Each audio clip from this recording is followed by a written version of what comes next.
आपका इस लेक्चर में स्वागत है। यह क्लास 9 के अध्याय 15 के लिए पहला वीडियो है। अध्याय 15 का नाम है त्रिभुज और चतुर्भुज की परिसीमा और क्षेत्रफल। यह क्षेत्रमिति का एक प्रमुख अध्याय है। क्लास 9 के लिए इसका महत्व बहुत ज़्यादा है। तो चलिए शुरू करते हैं। अध्याय में हम त्रिभुज और चतुर्भुज की परिसीमा और क्षेत्रफल से जुड़े प्रश्नों का जो है अभ्यास और समाधान करेंगे। तो चलिए शुरू करते हैं। इस वीडियो का हमारा एकमात्र विषय जो है वो क्या है, परिसीमा। तो प्रश्न कह रहा है कि परिसीमा क्या होती है। इसका होता है किसी क्षेत्र के चारों तरफ के सीमा की लंबाई को परिसीमा कहा जाता है। मान लीजिए आपके पास एक त्रिभुज है इस प्रकार से, या एक चतुर्भुज है, या फिर एक जो है वृत्त है। तो अगर कोई व्यक्ति यहाँ से चलना प्रारंभ करे और ये जो रेखा है इसके ऊपर चलता जाए, फिर वहीं पहुंच जाए, तो ये क्या हो जाते हैं, इस पूरे भुजाओं तीनों भुजाओं के लंबाई का योगफल। तो इसे हम क्या कहते हैं, परिसीमा कहते हैं। चतुर्भुज में भी क्या होगा, अगर कोई व्यक्ति यहाँ से चलना प्रारंभ करे तो ये चलते चलते जो है इस प्रकार से जो है दूरी तय करेगा, तो जब फिर से वहीं पहुंच जाएगा तो ये जो है परिसीमा के बराबर जो है दूरी तय कर लेगा। तो और जो है एक और मान लीजिए ये वृत्त है, अगर वो व्यक्ति जो है यहाँ से चलता है और फिर जो है पूरा एक जो है चक्कर लगा के वहीं वापस पहुंच जाता है, तो ये भी जो है किसके बराबर दूरी तय करेगा, परिसीमा।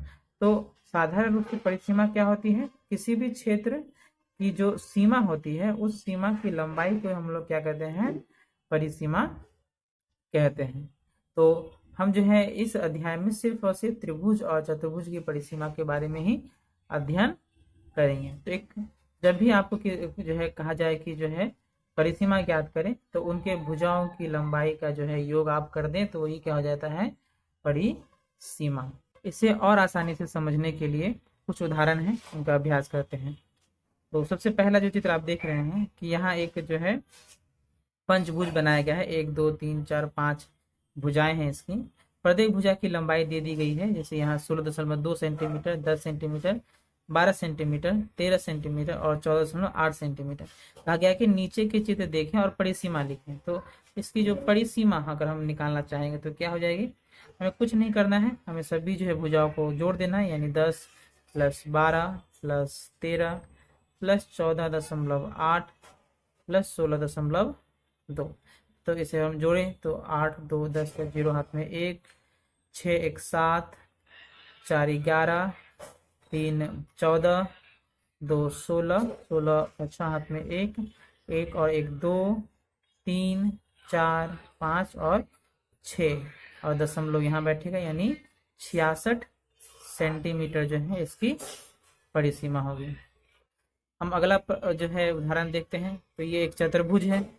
चतुर्भुज के प्रत्येक भुजा की लंबाई दे दी गई है, तो इसकी भी जो हम परिसीमा ज्ञात करने का प्रयास करें तो परिसीमा बराबर क्या होगी, 10 + 7, 10 + 7 + 19.4 + 21। इसे हम अगर जोड़े तो 4 1 9 10 10 7 17 का 7 हाथ में 1 1 2 3 1 4 1 5 तो 57.4 सेंटीमीटर। देखते हैं अगले उदाहरण को। तो अगला उदाहरण है उदाहरण नंबर 3। यहाँ भी जो है एक चतुर्भुज है।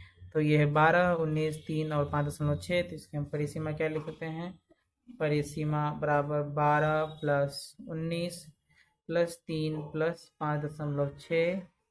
तो 6 हो गया इधर, 5 3 8 9 17, 2 19 का 9 हाथ में 1 1 2 1 3 यानी 39.6 सेंटीमीटर। बाकी जो उदाहरण है उदाहरण नंबर 4 और 5 आप खुद से प्रयास करें, आसान है, सिर्फ जो है भुजाओं का की लंबाई को जोड़ देना है तो आपको जो है परिसीमा मिल जाएगी। यही हमारे इस वीडियो लेक्चर का विषय था, परिसीमा। उम्मीद है आपको समझ में आया होगा। इसका अभ्यास करें, वीडियो को ध्यान से देखें। मिलते हैं अगले वीडियो में।